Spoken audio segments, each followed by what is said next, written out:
Queridos telespectadores de Canal 45, empezamos un nuevo programa, Escuela de Salud 26, que como todos ustedes saben, edita el Instituto Almenara para el Progreso y el Desarrollo de Andalucía y que realiza Canal 45.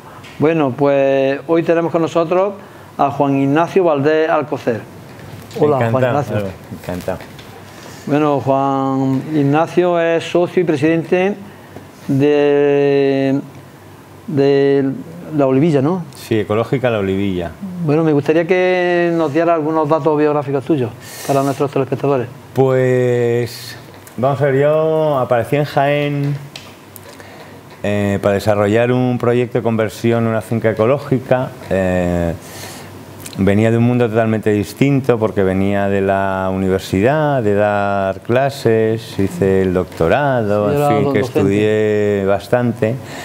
Llegó un momento, bueno, pues que me apetecía desarrollar proyectos que fueran un poco más vitales y estuve buscando varios proyectos. Salió este en una finca, sí, que está en una aldea, bueno, al lado de una aldea que se llama Collejares y Cortijuelo, sí. Y entonces, bueno, pues hicimos la transformación de la finca, terminó el proyecto. Un cambio muy brusco, bueno, impresionante. De venir de la gran capital de Madrid, y con la contaminación, con la vida rápida, el estrés, a un paraíso de tranquilidad, ¿no? Sí, sí, sí, la verdad es que el cambio fue bastante importante. Y fíjate, al final, más que en esa tranquilidad, porque luego al final el sistema, la verdad, estés donde estés, te arrastra, ¿no? Sí, o sea, sí. Yo vivo en una aldea chiquitita, pero tengo una actividad diaria bastante intensa, sobre todo en determinadas épocas, ¿no? Pero al final lo que es verdad es que vives de otra forma, vives en otro entorno. Es muy importante la conexión del ser humano con la naturaleza.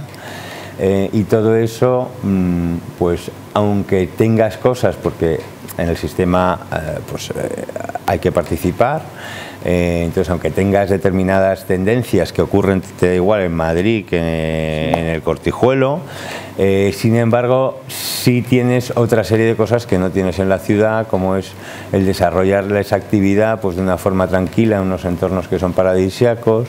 De todas formas, maravillosos. Tiene que cambiar mucho la visión desde el mundo teórico, porque tú eras docente, sí. Veía desde un punto de vista del estudio de las cosas, pero luego enfrentarse con la realidad, con el día a día, también tiene que cambiar. Sí, muchísimo, bastante, ¿no? Muchísimo, sí, de la teoría a la práctica hay un paso grandísimo.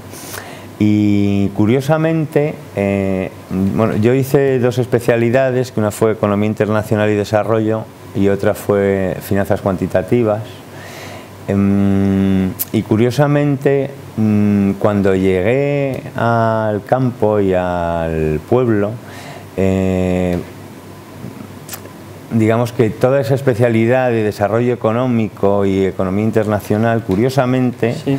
Es cuando empezó a tomar un sentido práctico, ¿no? Y de hecho, por ejemplo, ahora, pues el proyecto que estamos desarrollando, que es Ecológica La Olivilla y la marca de aceite de esa de la Sabina, pues tiene que ver mucho con desarrollo económico, tiene que ver con desarrollo del mundo rural y tiene que ver con economía internacional. Porque tú al decidirte a dar ese paso o por ese camino al tema ecológico, porque ahora se ve bastante claro, pero hace unos años no se veía tan claro, y tú llevas ya 15 años en esto, ¿no? Sí. Entonces, ¿qué te impulsó? ¿Veías tú que ese era el camino a seguir? Sí, pues cuando realmente uno empieza a ver cuáles son los efectos que tiene la agroindustria en general, pues cuando se va al campo, pues intenta desarrollar proyectos que ya pues no generen los efectos secundarios que tiene la agroindustria. Entonces, claro, eso en realidad es un doble reto. Por un lado, por el cambio de sistema de vida, y por otro lado por tener que encima que desarrollar un sistema de producción muy poco conocido y del cual recibes pues bastante poca ayuda, ¿no? Lo que pasa que bueno, al final luego te vas moviendo y vas metiéndote en cursos y aprendiendo, etcétera, y terminas haciéndolo, ¿no? Sí. Y bueno, cuando tú vienes aquí a Jaén, concretamente a Ecológica La Olivilla, en la aldea del Cortijuelo, como bien has dicho, ¿qué vienes? ¿Como técnico teórico? O porque en un primer momento tú no te hacen a ti presidente, ¿no? No, vamos a ver. No. O sea, yo vine a Jaén y desarrollé un proyecto. Luego ese proyecto se acabó, yo me quedé en el Cortijuelo, sí, y empecé a desarrollar otros proyectos. Uno de esos proyectos se llamaba Gestores Medioambientales y era un proyecto que desarrollé justamente viendo las peculiaridades socioeconómicas del lugar. De la zona. Claro. Me costó mucho financiar ese proyecto y cuando terminamos ese proyecto, que yo además ya estaba hablando para desarrollarlo en otros sitios, pues los participantes, sí. ¿Este proyecto era iniciativa tuya o estaba subvencionado por no, este proyecto fue iniciativa mía, el proyecto de Gestores Medioambientales, sí, que es distinto que Ecológica La Olivilla, aunque tiene conexión. Sí. El proyecto de Gestores Ambientales fue iniciativa mía y tuve que buscar financiación y entonces recibí apoyo de la Asociación Jaén Ecológica, a través de la cual se apoyó el proyecto con una subvención de parques naturales de Red Natura 2000. Ellos subvencionaban una parte, la otra parte la conseguimos financiar a través de la DR de Sierra de Cazorla. Sí. Y bueno, y con esas, digamos, esa financiación conseguimos llevar a cabo el proyecto. Y al final de ese proyecto, pues los participantes dijeron que, bueno, que estaba muy bien, que ya sabían cómo producir en ecológico, que ya sabían cómo enfrentarse al cambio de producción sin que se les cayera la producción, pero que no podían convertirse ecológico porque no había ninguna almazara interesada en ecológico, que por qué no nos uníamos y empezábamos a comercializar aceite. Entonces, claro, la verdad, el problema que se plantea es que si tiene un olivar ecológico, claro, pero no tiene dónde llevar la aceituna, claro, ¿cómo se hace, cómo se hace baldío, eso, no? Es un trabajo baldío, quizás. Claro. Entonces, pues, claro, planteado desde ese punto de vista, es verdad que si no hubiéramos continuado, el proyecto se hubiera quedado cojo, porque claro, no iban a seguir los agricultores haciendo ese cambio de sistema de producción si no podían, no había un reflejo en las almazaras que les permitiera llevar la aceituna. Porque además una cosa curiosa es que a los agricultores en general les cuesta mucho trabajo romper la monotonía de lo que están haciendo diariamente, ¿verdad? Sí, bueno, yo creo que todos tenemos muchas inercias y quizá el problema es más, desde mi punto de vista, una cosa social, ¿no? En los pequeños pueblos todo el mundo tiende a hacer lo mismo y como saques los pies del tiesto ya no gusta mucho. Ya no gusta mucho y te están criticando. Claro, efectivamente, y entonces eso a la gente pues no le gusta. De hecho, yo siempre digo que uno de los retos que tiene nuestra cooperativa es justamente aguantar muchas presiones sociales. Entonces fue un trabajo arduo el conseguir primeramente unir a unos agricultores para formar la cooperativa, ¿no?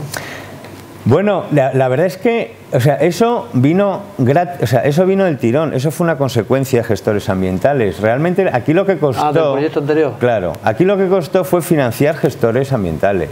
Eso fue lo verdaderamente difícil y titánico, porque era absolutamente imposible financiar el proyecto, lo cual era surrealista, la verdad. Pero eso fue un esfuerzo terrible, vamos, que de hecho hubo prácticamente... Bueno, llegó un momento que dije, bueno, es imposible, lo dejo, porque tardé 2 años, ¿no? Luego ya Ecológica La Olivilla salió como consecuencia del proyecto y lo propusieron ellos, por lo tanto no hubo ningún esfuerzo de juntar a nadie, sino que fue una cosa voluntaria. Consecuencia de lo anterior. Claro, fue una cosa voluntaria de ellos y bueno, en cierto modo yo sí me sentía responsable y por eso dije que sí a participar, porque después del esfuerzo que se había hecho en Gestores Ambientales... ¿Te propusieron desde un primer momento que presidieras tú la cooperativa? Claro, Y entonces me dijeron, vamos a unirnos y tú lo gestionas. Claro, ahí realmente, como ellos eran agricultores, el que tenía formación pues para llevar a cabo toda la parte administrativa y de gestión y de relaciones y de idiomas, etcétera, pues era yo, ¿no? Entonces, claro, ahí de forma natural... No te pudiste escapar. Claro, tenía que estar yo, vamos. Pero bueno, que eso, que al final, bueno, pues que una cosa salió de otra. Es un proyecto además que ha ido avanzando, porque realmente Gestores Ambientales era un proyecto que lo que pretendía era añadir a la función del agricultor el de la gestión medioambiental de sus fincas, con la idea de que si todos los agricultores gestionaran correctamente sus fincas desde un punto de vista medioambiental, no habría los problemazos que estamos teniendo ahora. ¿Cómo cuáles? Ese era, ¿Cómo cuáles, por ejemplo? Pues mira, podemos empezar en un informe de Agenda 21 de Diputación. Hay una estimación de pérdidas de 200 toneladas hectárea año de tierra fértil. Eso es un problema. Eso es un problema porque además supone una descapitalización del propio agricultor y él la acepta y la genera. Y ese es un verdadero problema, ¿no? Sí. Es curioso cómo, hablando con uno de los cooperativistas, me decía, ahora vamos a las fincas y parece que está de moda decir, es que sobra madera, dice, y no se dan cuenta que no sobra madera, que falta suelo, claro, que no tiene nada que ver. Entonces, un olivo de 300 años necesita mucho más que NPK. Claro. Necesita mucho más, necesita unos entornos, necesita una cubierta, necesita vida alrededor, porque son seres vivos, no son objetos. Claro. Es curioso que en este comentario que te he hecho fuera de micrófono sobre un seminario de aceite que nuestra asociación hizo hace algunos años, nos decían expertos de la Universidad de Jaén cómo la fobia que tienen algunos agricultores a ver su olivar lleno de hierba, cuando decían que, por ejemplo, el jaramargo o jamargo con sus raíces lo que hace, contribuye a irrigar el olivar. Y hay también otra serie de plantas, que ahora no me acuerdo el nombre que dijo, que fomentan unos bichillos que se comen los hongos que secan los olivos. Por lo cual es una manía que tienen de erradicar la hierba, cuando además, para esto que acabas tú de decir, también contribuye a que no se vaya a la tierra fértil.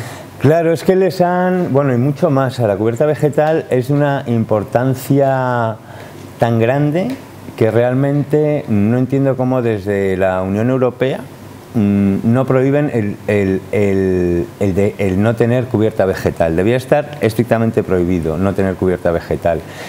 Lo que has dicho de los jaramagos, sí, no solamente hacen eso, ¿no?, del agua, sino que introducen potasio. O sea, lo que te dan es potasio en tus fincas y además tienen un fungicida. O sea que... Claro, una planta aliada del olivo. Claro, es que la cubierta vegetal, es verdad que si lo haces mal, te va a generar problemas. Por lo tanto, la cubierta vegetal puede ser o tu mejor amigo o tu peor enemigo, pero eso depende de cómo trates exactamente, de cómo gestiones la cubierta vegetal. Pero realmente lo que te está ofreciendo son unos nutrientes que son impresionantes, te está dando cabida a insectos, por lo tanto ya puedes tener pájaros, insectívoros y granívoros, y por lo tanto ya puedes tener... Otra cosa que antes había algodón y cantidad de pájaros que han desaparecido del olivar. Se han roto todas las cadenas, se han roto, se ha perdido la naturaleza del olivar. Y eso es gravísimo, pero además la cubierta vegetal, fíjate que permitiría, es un sumidero de CO2, por lo tanto ahora que nosotros tenemos el problema del cambio climático, resulta que Jaén podría ser un gran sumidero de CO2 simplemente si la gente supiera manejar la cubierta vegetal, algo tan sencillo como eso, manejar la cubierta vegetal, efectivamente, y además pueden sacar nutrientes, van a mantener la riqueza de sus suelos, porque una cosa que no se dice del glifosato es que te destroza los poros de la tierra. ¿Eso qué es lo que genera? Que cuando tú tienes una tierra fértil y con raíces, etcétera, sí tienes los poros de la tierra bien formados y cuando llega el agua penetra y los absorbe. En una tierra llena de glifosato el agua no es capaz de penetrar y se va. Y se va, y efectivamente la capilla de tierra fértil. Y encima se va llevando poco a poco la tierra fértil, va generando las escorrentías, es decir, genera unos defectos que son gravísimos. Hay un tabú que tienen muchos agricultores que no se desprenden, es que dicen, es que claro, como nosotros no echemos productos fitosanitarios, que yo diría fitovenenos, pues es que tendríamos que aportar muchísima mano de obra. Que yo pienso que no es tanta, ¿verdad? Gestionar un olivar de una forma racional y ecológica, ¿no? No, para nada, vamos, porque realmente la cubierta vegetal lo que tienes es una desbrozadora trituradora que es la que te lo gestiona y quizá sí puede tener un poco más de mano de obra en los ruedos, con la desbrozadora manual si no tienes una automática que ahora ya tienes, ¿no? Pero hay una parte que sí tiene más mano de obra. Y en cambio hay otra parte que tiene muchos menos costes. ¿Por qué? Porque nosotros, por ejemplo, este año no lo hemos hecho, pero el año pasado hicimos unas analíticas y nos salía que el potasio estaba por encima de las tablas y nadie echaba potasio. Ah, sí, eso es fabuloso. Y es muy difícil conseguir potasio. Bueno, pues nosotros lo teníamos por encima de las tablas, ¿no? Es decir, y todo eso lo conseguimos a base de tratar la cubierta vegetal y determinados apoyos, pues con humus, en fin, con unos tratamientos bastante, digamos, suaves, por decirlo de alguna forma, ¿no? Que no son nada agresivos. Pero además otra cosa importante de la cubierta vegetal es que, por ejemplo, cuando se tritura con los altos calores que tenemos en Andalucía, pues esa capa de trituración de hierba forma como un sombrero que impide la evaporación de la humedad, ¿no? Efectivamente. Es beneficioso también. Sí, no, pero sí es que el problema de la cubierta vegetal es que es como siempre que cambias algo te tienes que molestar y te tienes que enterar y te tienes que ver cómo se gestiona ese cambio nuevo. Entonces es mucho más cómodo estar en un sofá haciendo lo que hace el resto y no preocuparse de nada. Y eso es realmente lo que está pasando, porque si realmente se dieran cuenta de las ventajas que tiene la cubierta vegetal, nadie pondría ningún pero. Luego, que ha salido a colación antes con el tema de recoger hasta las aceitunas del suelo y tal, claro, cuando se dice, no, claro, porque entonces no puedes acoger las aceitunas del suelo cuando se te caen y tal. Bueno, hay una parte de producción que evidentemente, si no hace recogida temprana, por eso nosotros generalmente hacemos siempre recogida temprana, pues sí se quedaría en el suelo, pero es que eso no es malo, es que eso es bueno. Porque entonces, es un abono natural también. Efectivamente, y parte, ¿no? Los permacultores de hacer, porque tradicionalmente se empezaba un olivar, pum, se empezaba y se acababa, pero esa recogida por fase es muy interesante. Claro, efectivamente. Porque si tú recoges, das una primera vibración y se caen los que ya están para caerse, al mismo tiempo aumenta la calidad del aceite también. Claro, ¿verdad? aumenta la calidad del aceite y realmente el problema es que quieren coger absolutamente toda la aceituna que hay, cuando el problema no es coger toda la aceituna que hay, es hacer valer el aceite que uno tiene, que ese es el trabajo que tenemos que hacer luego nosotros los gestores. Darle valor a la alta calidad que se produce. Efectivamente, y si se caen unas aceitunas pues no pasa nada. Fíjate, los permacultores, que es otra técnica de agricultura que hay, dicen que un árbol se divide en tres: la parte de arriba para los pájaros, la parte del medio para el ser humano y la parte de las faldas de abajo para la tierra. Que también tiene que nutrirse. Claro, porque también es positivo. Entonces llega un momento que es que ahí la avaricia es tan grande que no permiten que haya ni una sola aceituna en el suelo. Claro. Y curiosamente esa avaricia, pues como siempre, rompe el vaso y entonces se están deteriorando todas sus tierras. Cuando era niño, yo, por mi edad, con 12 años ya me mandaban mis padres a coger aceitunas y el manijero me ponía en las camas porque no se podía quedar ni una sola aceituna. Pero sin embargo, me acuerdo de los sistemas de producción de la época, donde las almazaras se formaban en el suelo, en los patios, unos montones enormes de aceitunas que estaban día y día sin moler, y salía un aceite de una calidad malísima. Malísima. Por tanto, con la cantidad no vamos a ningún lado. Sí. No, además que es un... O sea, la cantidad en este momento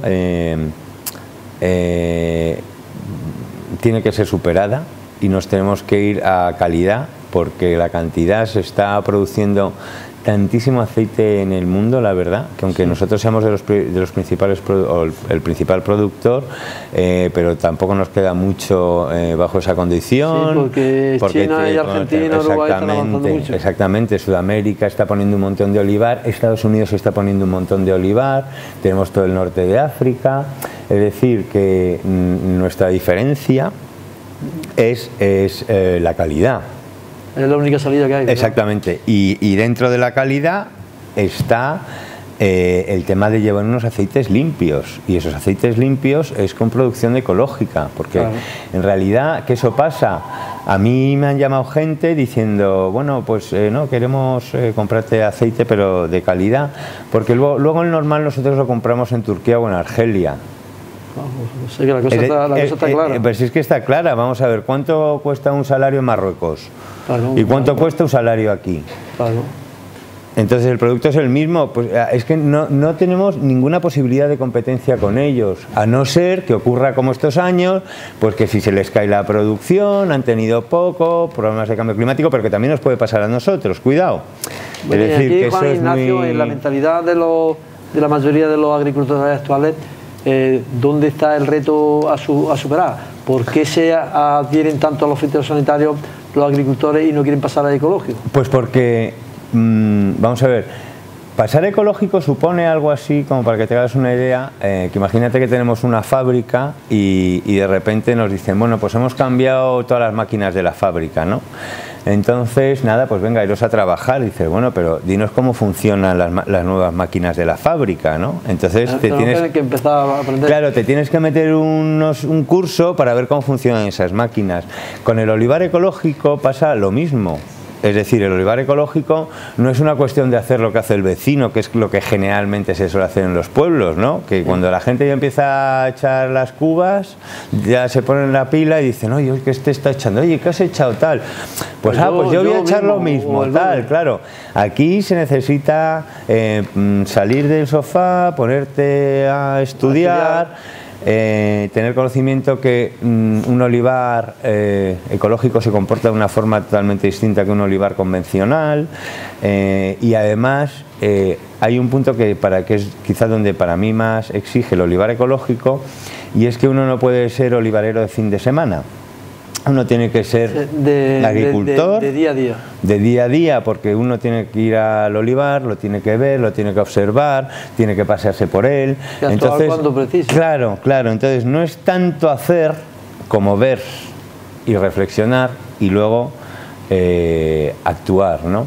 Y claro, no hay costumbre de hacer eso, ¿no? Entonces llega un momento que el agricultor... o sea, la palabra agricultor se queda muy grande para mucha gente. Sí. Porque en realidad no son agricultores, son aplicadores de productos químicos de síntesis que hacen lo que les dice el ingeniero agrónomo. La presión de las multinacionales es muy tremenda, ¿no? Efectivamente. Entonces, claro, cuando dicen, no, yo soy agricultor, bueno, o sea, tú, eso es una cosa que tienes que demostrar, porque tú básicamente eres un aplicador de productos químicos de síntesis de lo que te dice el ingeniero agrónomo de la casa. Punto. Sí.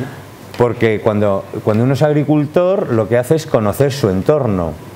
Y entonces tú conoces tu finca. Lo que hablamos de los jaramagos. ¿Cuántos agricultores saben los beneficios que tienen los jaramagos? Pues casi ninguno. Un 5%. Pero lo mismo que los jaramagos, el tema, por ejemplo, de la verticilosis. El verticilio, en ecológico no tenemos verticilosis. Porque el verticilio es muy sensible a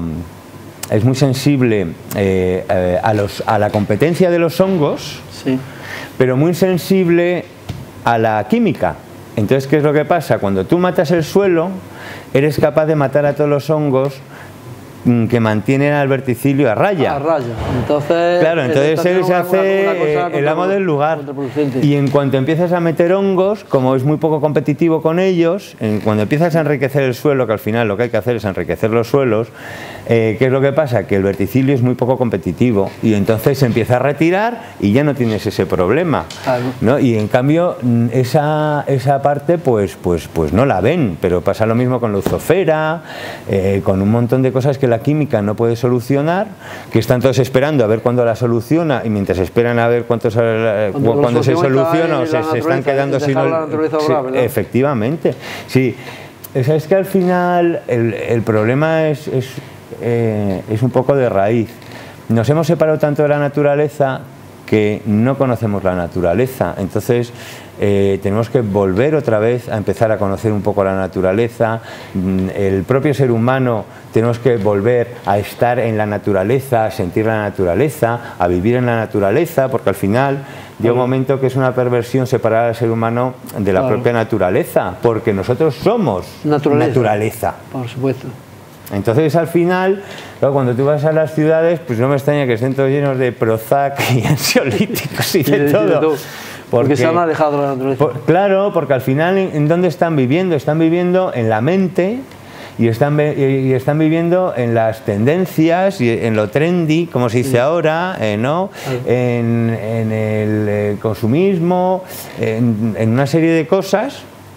Al final lo que hacen es enfermarlo. Claro, que son una pequeña parte del ser humano, pero el ser humano completo tiene que estar en su medio. Claro, necesita su medio. Y una cosa que quería comentarte, Juan Ignacio, yo asistí a una conferencia en Jaén donde un experto del olivar me decía cómo cantidad de agricultores cómo derrochan el agua en los riegos. Entonces él abogaba por un sistema de ponerle unos sensores al olivo para precisar cuándo la planta está necesitada de riego, porque entre otras cosas me decían que se desperdiciaba muchísima agua, y esto tiene que ver mucho con la sostenibilidad a la vista del cambio climático que se nos avecina, ¿no? Sí, la verdad, cuando estamos haciendo el proyecto de gestores ambientales, lo hicimos en una finca que nos dejó un amigo, que era de 50 olivas, una así pequeñita, ¿no? Y un árbol estaba enfermo y bueno, pues dijimos, bueno, pues todo el mundo pensaba, pues tiene verticilosis y tal, no sé qué, no. Y entonces me acuerdo que llegó Paqui, que era una de las profesoras, y dijo, bueno, puede ser podredumbre de raíces. Claro, exceso de agua. Exceso de agua, efectivamente, y todo eso en una zona donde tenemos clima predesértico. Claro, y efectivamente era podredumbre de raíces. Un derroche. Claro, entonces es un tema complicado porque saber el agua que necesita un árbol, no requiere sacarte de las inercias o de las reglas, ¿no? Porque decía de que cualquiera se cree agricultor y no todo el mundo puede ser efectivamente. Entonces es difícil, pero al final uno tiene que conocer su olivar, y entonces lo que tiene que es empezar a practicar un poco, porque además hay zonas que requieren más agua, hay zonas que requieren menos agua. Pues ¿por qué? Pues porque una zona tiene más arcilla, la otra tiene más arena, en fin, es que hay un montón de elementos. Entonces, como siempre, uno tiene que empezar a practicar en el olivar y decir, bueno, lo que no tiene sentido es esta barbaridad de agua que estoy echando. Vamos a racionalizarlo y entonces vamos a ver dónde se necesita más, dónde se necesita menos. Y además, ¿en qué época además? Claro, que en verano hay una parada vegetativa del olivo y entonces no necesita tantísima agua. Eso no significa que no necesite agua. Pero no efectivamente, pero no esa barbaridad de agua. Entonces uno tiene que ir ajustándolo. Pero al final, todo esto de dónde viene, que se necesita que el propio agricultor tome conciencia de la importancia de su labor y de la necesidad de gestionar correctamente los recursos de la naturaleza, y en este caso la necesidad de gestionar los recursos hídricos de la naturaleza porque no son abundantes, o sea, no son infinitos, sobre todo en determinadas zonas. Además, lo que comentaba antes, que el agricultor puede, de alguna manera, digamos, reforestar el campo o puede acelerar el cambio climático. Efectivamente, es decir... Tiene una responsabilidad muy grande. Claro, claro, pues fíjate la cubierta vegetal. O sea, de tener cubierta vegetal y tener una provincia que fuera un sumidero de CO2, a tener una provincia... Además con una fauna no aniquilada como actualmente. Efectivamente, a tener una provincia en donde tenemos unos problemas de contaminación de aguas que son brutales, porque todos los años sale no sé qué pueblo, contaminación con nitratos o contaminación con herbicidas, y eso sale prácticamente todos los años. Efectivamente, por lo tanto, tenemos un problema de contaminación, tenemos un problema de pérdida de la tierra fértil, tenemos un problema de pérdida de fauna, es decir, que tenemos una agricultura que es muy destructiva. Y eso al final va contra nosotros. Eso nos va a exigir un doble esfuerzo. Por un lado, recuperar lo perdido, y por otro lado, que en este caso los gestores de las almazaras y de las comercializadoras sepamos dar valor al producto para que podamos llevar a cabo ese proceso. Y desde el punto de vista de la formación, Juan Ignacio, tú en la Ecológica La Olivilla, ¿qué tarea formativa da algunos cursos a los agricultores que forman parte de la cooperativa para que se conciencien en realmente de que son actores principales en la producción de la calidad del aceite? Bueno, yo no les doy los cursos porque el primero que los recibe soy yo, ¿no? Entonces, la cuestión es que, pues claro, yo soy economista. Sí. Lo que pasa es que aquí estudiamos todos y hemos hecho cursos juntos, ¿no? Pues, por ejemplo, el nivel de biodinámica 1 lo hicimos todos juntos. Y luego cada uno, pues hay años que pues yo por ejemplo no puedo estar todos los años metiéndome en cursos, ¿no? Claro. Pero sí siempre hay alguien que está estudiando. Pues el año pasado fue Vicente, que estuvo haciendo el nivel de biodinámica 2. Este año está estudiando Sebastián como una profundización en técnicas biodinámicas para el suelo. Al mismo tiempo estamos desarrollando un proyecto con SeoverLife de recuperación de las aves rapaces en los olivares. Y además entonces, claro, vienen técnicos de SeoverLife a asesorarnos, y además lo estamos haciendo con los chicos del Instituto de Quesada. Sí. Entonces al final estamos en una dinámica donde siempre estamos aprendiendo y siempre estamos relacionándonos con gente que nos enseña, ¿no? Has mencionado antes una palabra que quizá a muchos agricultores o a muchas personas y también a nuestros telespectadores les suene un poco a raro, pero que yo sé, porque tengo amigos que están empezando a trabajar en ese campo, o que es, digamos, el futuro, como es la agricultura biodinámica. Sí. Explica un poco en qué consiste, a grosso modo, a los telespectadores para que lo sepan. La agricultura biodinámica, desde mi punto de vista, es un paso más a la agricultura ecológica.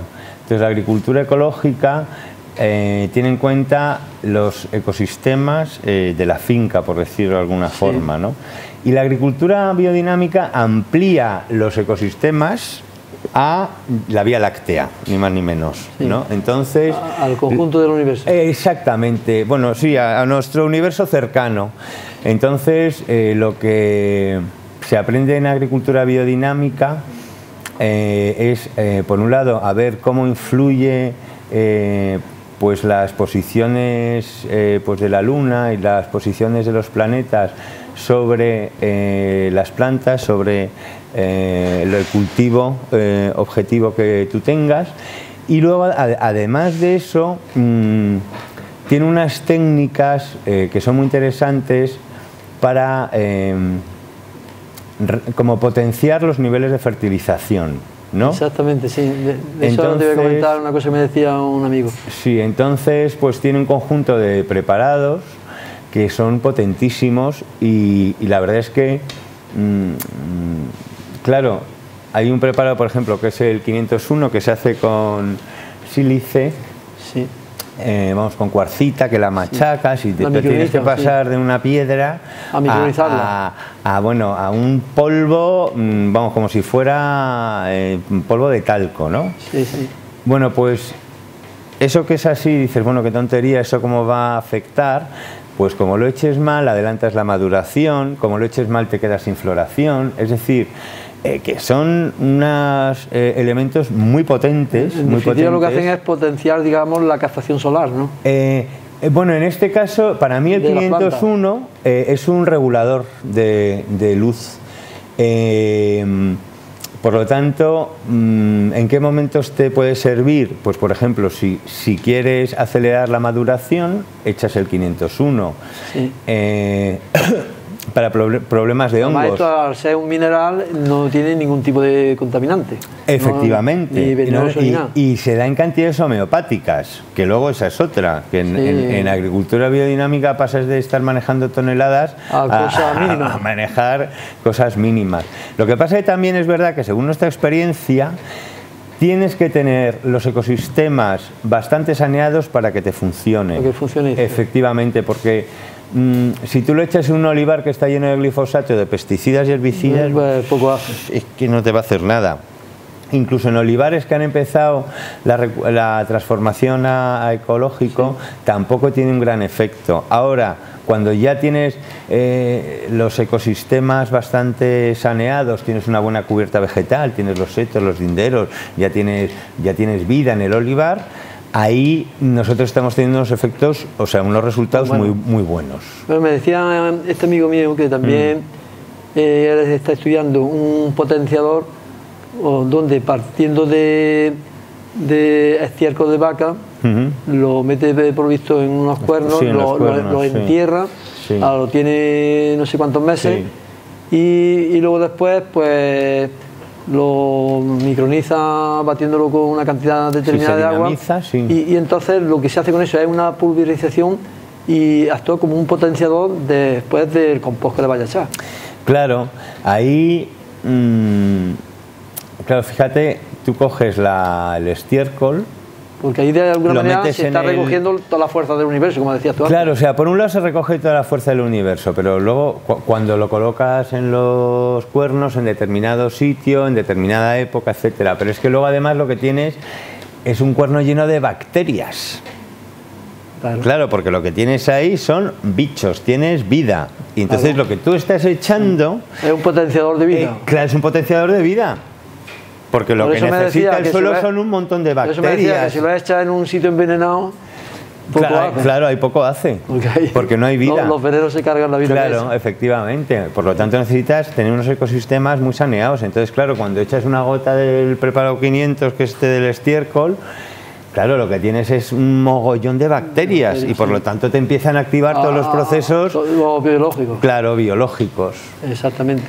Bueno, Juan Ignacio, a lo largo de todos estos años que has presidido la cooperativa, ¿qué cambios más fundamentales te has visto obligado a realizar? ¿Y qué dificultades has encontrado? Pues dificultades muchas, la verdad, porque el mercado está muy saturado de aceite, el mercado no valora el aceite de oliva virgen extra. No sé, o sea, por mucho que se diga, tenemos un conocimiento muy escaso del aceite de oliva. Yo creo que es porque se informa mal, ¿verdad? Sí, se informa mal y, en fin, pues no hay interés, en fin, por muchas cosas. En fin, el mercado es muy complicado. Entonces, desde luego el reto de meter una marca en el mercado es un reto, yo sé, las cosas quizás más complicadas que he hecho en mi vida, de verdad. Es muy difícil y sacar una rentabilidad es complicado y es una tarea larga. Sin embargo, no nos queda otro remedio. Es decir, lo que está claro es que la comercialización supone quedarte con un valor añadido.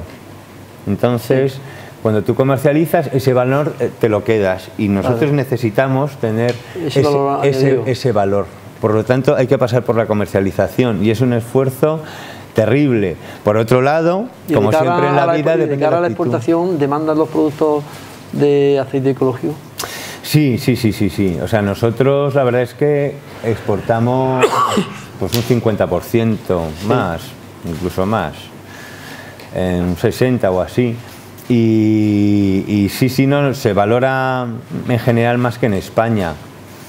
Se valora mucho más que en España, y toda la agricultura conservacionista, por ejemplo, que nosotros estamos practicando también, se valora mucho fuera, y tenemos muchos clientes que justamente nos compran por eso. ¿Y exportáis envasado o a granel?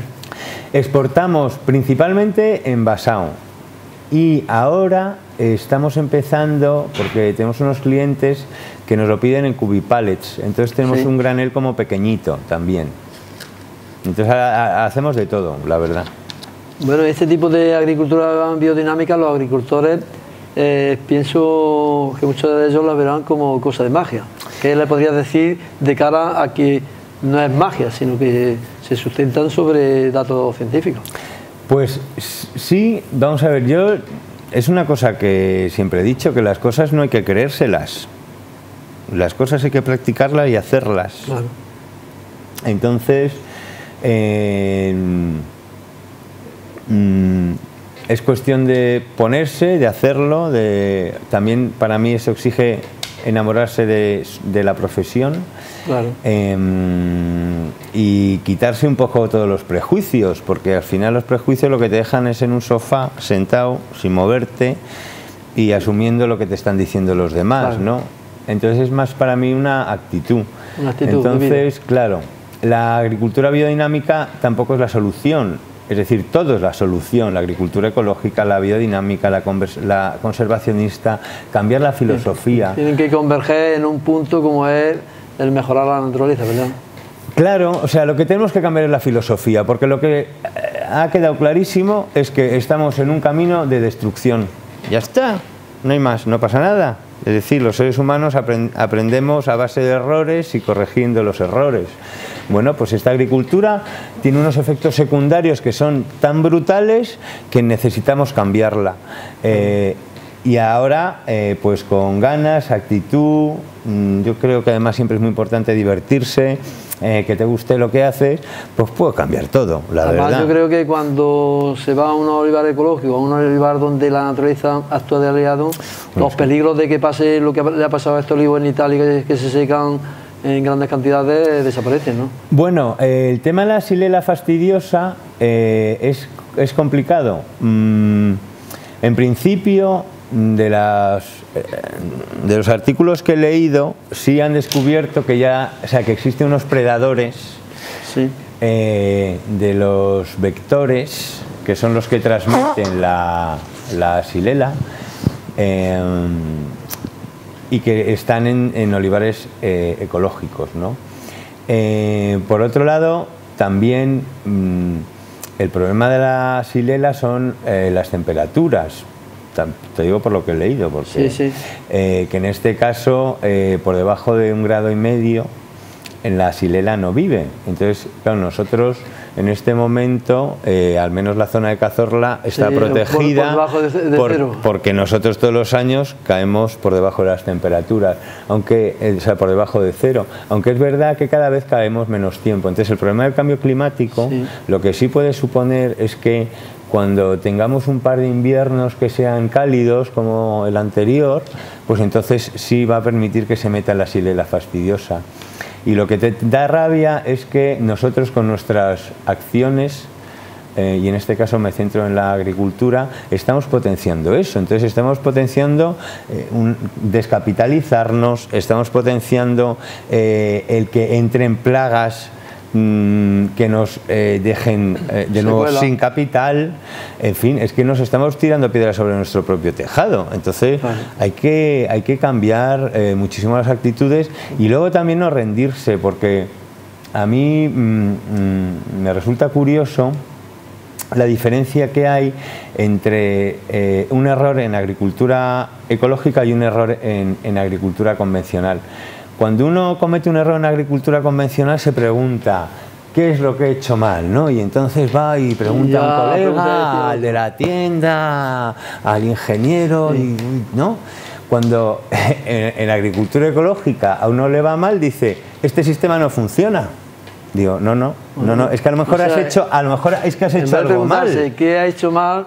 Claro, ya al sistema lo quiere eliminar por tira el sistema. Y eso además, en una reunión que tuve, había uno que no funcionaba, que lo había probado. Digo, pues lo habrás hecho mal. Claro. ¿Yo mal? Digo, sí, tú mal. Claro, pues muy agricultor que te creas. Claro, porque el hecho de que tú tengas por ejemplo, pues una caída de producción, lo que te tiene que llevar es, vamos a ver, a revisar los tratamientos que has hecho, a ver las formas, a enterarte, lo mismo que hacen cuando les va mal en convencional. Claro. Pero aquí no, dicen, no, yo lo he hecho estupendamente y este sistema no sirve.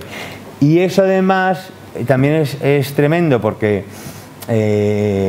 lleva a que haya muchos prejuicios sobre agricultura ecológica, que haya muchas mentiras sobre agricultura ecológica que no corresponden a la realidad. Que no corresponden a la realidad, y que mucha gente que haya intentado hacer el cambio no lo haya hecho bien y no sea lo suficientemente honesto como para decir lo he hecho mal, en lugar de decir el sistema no funciona. Claro. Porque lo que hace es mucho daño. Hace mucho daño a los demás. A los demás. Entonces hay que cambiar, muchas cosas. El aceite de oliva, sobre todo el aceite de oliva ecológico, está demostrado ya por numerosos científicos que es un alimento excepcional, entre otras cosas preventivo del cáncer, ¿no? Entonces es un producto que da salud al ser humano. Por tanto, para ti que trabajas en una cooperativa ecológica que fomentáis el olivar ecológica, tiene que ser una gran satisfacción el contribuir con tu esfuerzo, o en definitiva a fomentar la salud humana. Pues sí, la verdad, para mí desde luego es un placer el proyecto que estamos desarrollando, justamente porque es un proyecto que siempre tiene efectos positivos en el entorno. Entonces nuestro aceite es muy saludable, no solamente porque no tiene residuos químicos de síntesis, sino porque además tiene las cualidades positivas del aceite muy potenciadas, pues como el oleocanta, los polifenoles, el tirosol, el hidroxitirosol, sus derivados, en fin, todo esto, que es muy saludable. Pero además también genera efectos positivos en todo el entorno, porque pues recuperamos, no permitimos que haya pérdidas de tierra fértil, recuperamos los ecosistemas, atraemos a las aves, y lo que traemos es una salud general, no solamente claramente en cuanto al producto, sino a todo el entorno. Efectivamente, a todo el entorno. Entonces yo estoy disfrutando mucho con el desarrollo de este proyecto. Y una pregunta que quería hacerte, Juan Ignacio. Perdón. Vosotros trabajáis, como ya viene comentando, con toda vuestra alma, con todo vuestro ahínco, en hacer un producto de salud, pero hay también un factor en la empresa. Por ejemplo, hoy en día muchas empresas, o algunas empresas ya en la provincia de Jaén y también en el entorno andaluz, se están adheriendo a la economía del bien común. Una economía donde, como sabes, no tiene solamente en cuenta el amasar dinero, sino procurar la felicidad del hombre, porque lo engloba todo. ¿Habéis previsto desde tu cooperativa en un futuro próximo, mediano, integrarlo en este sistema económico? Sí, bueno, nosotros de hecho ya participamos en la economía del bien común, vamos a las reuniones, tenemos la matriz y la verdad es que lo deberíamos tener ya implementado. Lo que pasa que como todo es tiempo, y entonces llega un momento que nosotros somos muy pequeños, no tenemos muchas ayudas. También otra empresa que tengan ya un desarrollo recorrido deberán de aportar su experiencia, ¿no? Claro, lo que pasa es que al final implementar la matriz del bien común, que a mí me parece importantísimo porque te hace tomar conciencia de cómo está tu empresa, requiere un tiempo que por ahora si te soy sincero, no hemos sido capaces de sacar. Sin embargo, seguimos participando en todas las reuniones de la economía del bien común y poco a poco la vamos rellenando y la vamos haciendo. Yo animo porque pero... a nivel social es un cumplimiento con el gran trabajo que hacéis a nivel ecológico. Sí. Entonces es una cosa que yo creo que sí, pues todo cambio requiere esfuerzo, pero yo creo que si os iniciáis por ese camino, al final... Sí, fíjate, al final, ¿sabes cuáles, por ejemplo, las dificultades que estamos teniendo con la matriz del bien común? No es tanto evaluar nuestra parte empresarial, porque esa no es complicada. Sin embargo, por ejemplo, tienes que estudiar a tus proveedores, ¿no? Porque, claro, tú puedes estar haciendo unas cosas estupendas, pero si resulta que tienes un proveedor que es un asesino en masa, pues resulta que no estás haciendo las cosas tan bien, ¿no? Claro. Es un análisis global de todo lo que rodea la empresa. ¿no? O estás en un banco que es el principal inversor en armas en el mundo.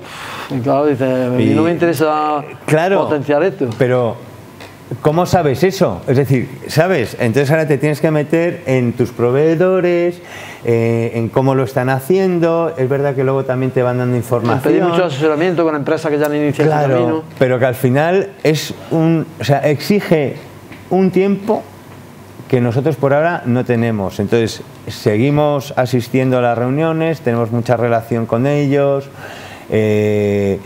Pero ya te digo que en algún momento dado lo haremos, porque es que, como puedes observar, nosotros llevamos en el mercado 5 años y no paramos de hacer cosas. O sea, estamos tarde o temprano sobredimensionados y ya dando ese paso. Claro, entonces lo tenemos presente, está sobre la mesa y lo realizaremos, pero poco a poco. Una pregunta, Juan Ignacio. ¿O vuestra marca Dehesa de la Sabina, qué reconocimiento tiene a nivel nacional e internacional? Pues Dehesa de la Sabina, pues la verdad es que bastante. Porque empezamos en el 2013 con una medalla de oro al mejor aceite ecológico del mundo en Nueva York. Caray, eso es un gran premio. Sí, y luego sacamos una de plata, luego otra vez volvimos al oro. Y el año pasado, pues mira, nos dieron un Best in Class en Nueva York, que eso significa que te consideran una referencia dentro de la industria del aceite. Una medalla extra oro en Biol, en Italia, y una estrella de oro en Great Taste Award, que es un concurso inglés de sabores. Porque el significado práctico y concreto que tienen estos premios es que, de alguna manera, te aseguran mercados selectos, ¿no? Bueno, en este caso, a nosotros nos permite... nos permite demostrar que nosotros tenemos un aceite muy bueno y no lo digo yo. Es decir, hay un jurado internacional en varios sitios del mundo que ha dicho que nosotros tenemos uno de los mejores aceites del mundo. Por lo tanto, eso me facilita, en cierto modo, es una carta de presentación. De cara a abrir nuevos mercados. De cara a abrir nuevos mercados, efectivamente. Luego ya, abrir nuevos mercados también tiene guasa por el tema de los distribuidores. Tiene que haber un encaje entre el productor y el distribuidor. Si tú eres un productor pequeñito y el distribuidor es muy grande, sí, te asfixia el distribuidor. Claro. Si tú eres muy grande y el distribuidor muy chiquitito, no te abastece. Entonces, claro, buscar el equilibrio es tiene importante. que haber siempre conjugar muchas cosas, ¿no?, para meterse en el mercado. Ganar premios no te asegura vender más, o al menos a nosotros no nos ha asegurado vender más. Lo que pasa, ganar premios sí que nos... Una buena carta de presentación, como claro, claro, nos permite presentarnos con mucho orgullo y dignidad, vamos. O Juan Ignacio, de cara al futuro, ¿o qué estrategia tenéis en Ecológica La Olivilla?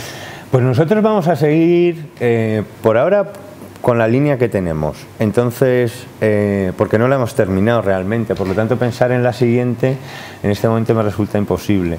Entonces seguimos en la línea de, por un lado, de agricultura conservacionista, sí, de la recuperación de nuestros ecosistemas y cadena trófica, en la línea de la participación social. Creemos que las empresas tienen cierta responsabilidad en su entorno social.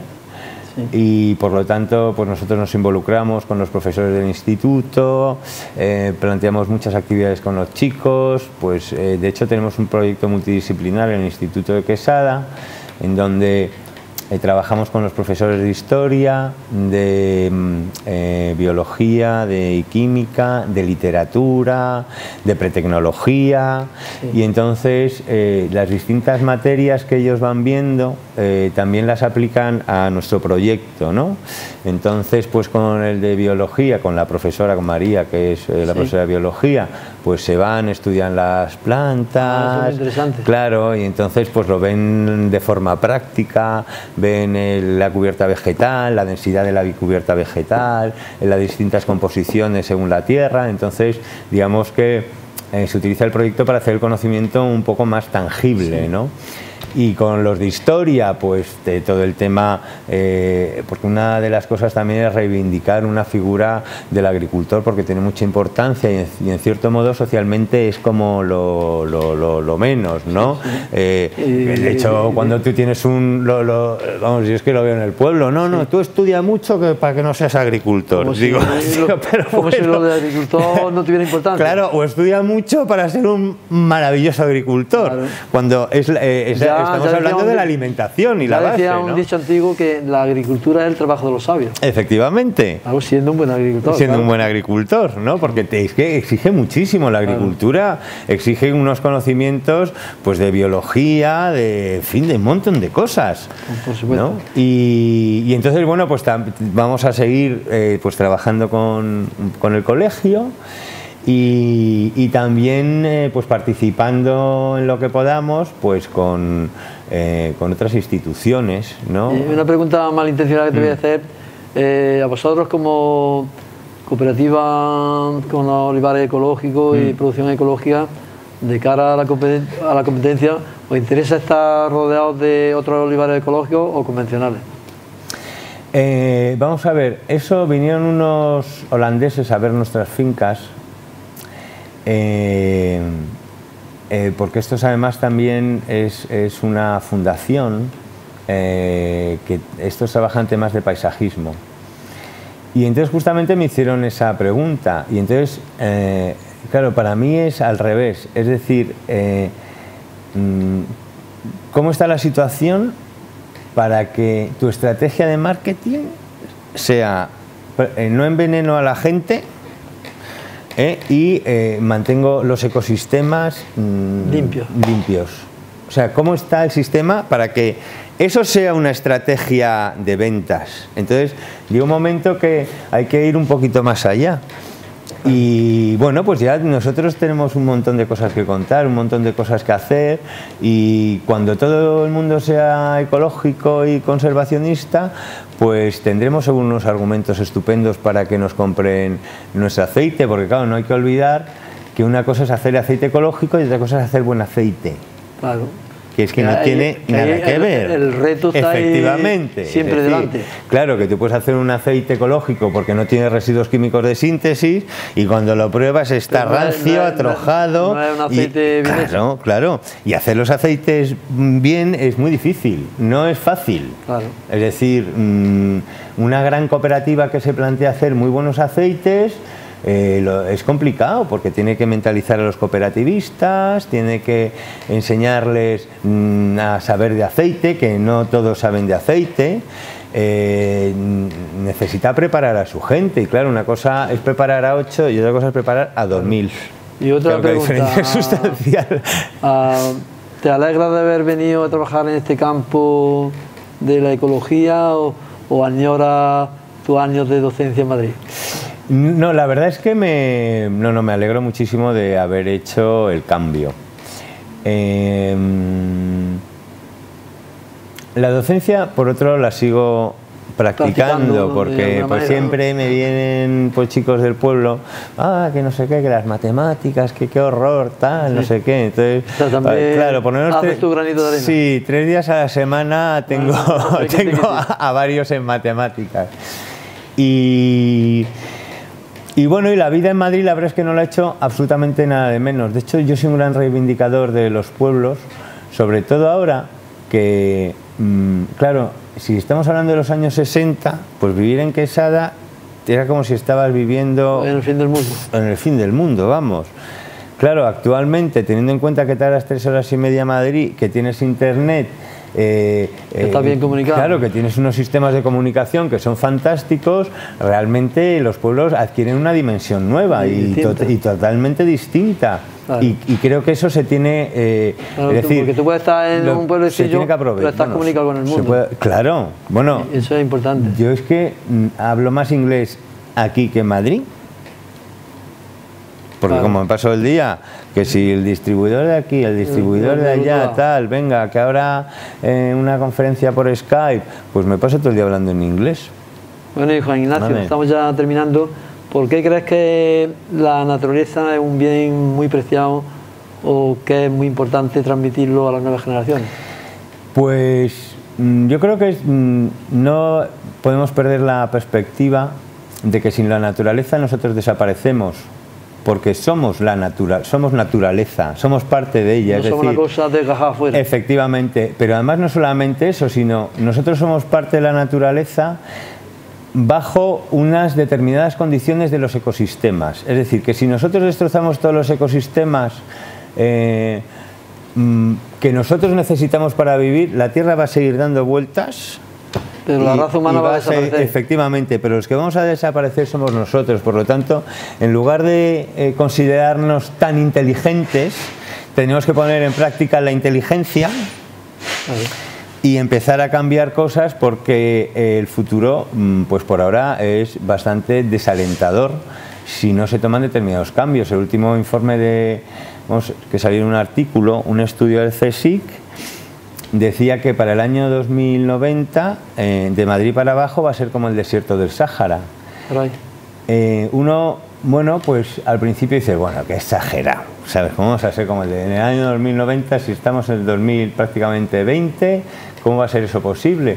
Pues claro, realmente luego te pones a pensar y cuando te das cuenta que el desierto de Tabernas se está comiendo Sierra de Cazorla, Hinojares, la parte está oriental dentro, de Granada también se está desertizando mucho. Claro, o sea, tenemos toda la zona de Murcia, toda la zona de Almería, se está metiendo por Granada, Sierra de Cazorla. De hecho, Hinojares, que es un desierto, está dentro del Parque Natural. Tú ahora te vas al Tranco y yo he estado hace 4 meses y se te caía el alma a los pies porque se podía pasar andando. Es de pena. Entonces, si se seca Cazorla, se seca Andalucía. Claro. Entonces, no es una cosa tan descabellada, por lo tanto, tenemos que empezar a poner la pila ya, porque o sea, el cambio ya se está produciendo. De hecho, sí, no va a venir, es que se está haciendo. No, ya está, ya no es que va a venir, es que se está produciendo en este momento. Hay científicos que consideran que estamos en la 6ª extinción masiva. Madre mía. Por la cantidad de especies que han desaparecido ya consideran que estamos en una extinción y todo eso lo hemos generado nosotros. Entonces al final o nos ponemos la pila o nosotros vamos detrás, ya está. Bien, Juan Ignacio, como mensaje final quisiera que le hiciera una pequeña reflexión a los agricultores andaluces y españoles en general. Pues... Pero sobre todo a estos agricultores convencionales que siguen envenenando.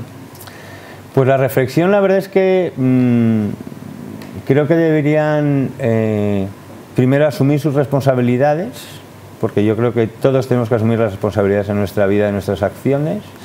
Sí. Salir de su espacio de comodidad, porque desde la comodidad única uno no puede cambiar absolutamente nada, y aceptar la realidad. Son 3 elementos que son básicos para poder generar un cambio. Y si no cambiamos, desaparecemos. Al menos es lo que dicen los científicos, que por el momento son los criterios más inteligentes a los que podemos acceder. Vale, pues te damos mucho las gracias, Juan Ignacio, por haber estado con nosotros. Muchísimas gracias. Esto no quita que en otra ocasión te invitemos y quieras hacer tú para hablar de todos estos temas que son tan interesantes. Y si quieres decir unas palabras finales. Y si no, pues nada, agradecer que me hayáis invitado, a Inma también. Y bueno, que siempre que queráis cualquier cosa, que esté a vuestra disposición y encantado de pasarme por Andújar. Pues gracias y contaremos con ello. Bueno, queridos telespectadores, hemos llegado al final del programa Escuela de Salud 26, que esperemos haya sido del agrado de todos ustedes y esperamos en breve estar de nuevo con todos ustedes. Gracias y hasta otro día.